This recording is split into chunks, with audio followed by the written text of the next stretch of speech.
This happened to a lot of people, true believers who were vacuumed up by the Stalinist machine and thrown into the Gulag anyways. And he said that those people suffered in some ways more than everyone else because, what did he say? They were bit by the beloved hand that fed them. And so the first while when they were in the camps, Solzhenitsyn really didn't know what to do with people like that, because on the one hand, well, they were in the camps and wasn't that awful, and they've been torn away from their families and, you know, stripped of all their identity and their status, and so that's pretty rough.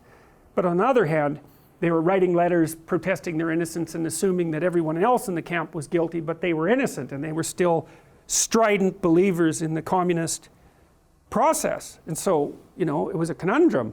And Solzhenitsyn also concluded that there was no helping someone like that when they were still ensconced inside that braying ideology. You could predict everything they were going to say.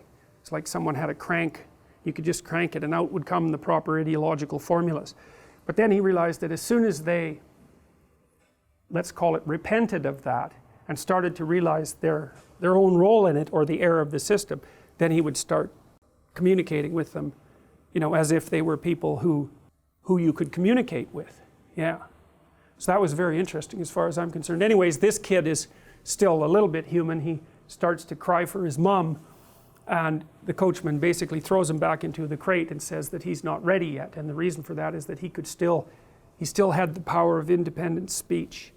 You remember, right at the beginning of the movie, when the mouth was painted on Pinocchio, we saw that mask that was really glaring at the process. And I said that character recurs continually throughout the movie, and this is a good example of that, because the coachman is the enemy of anything that has its own voice.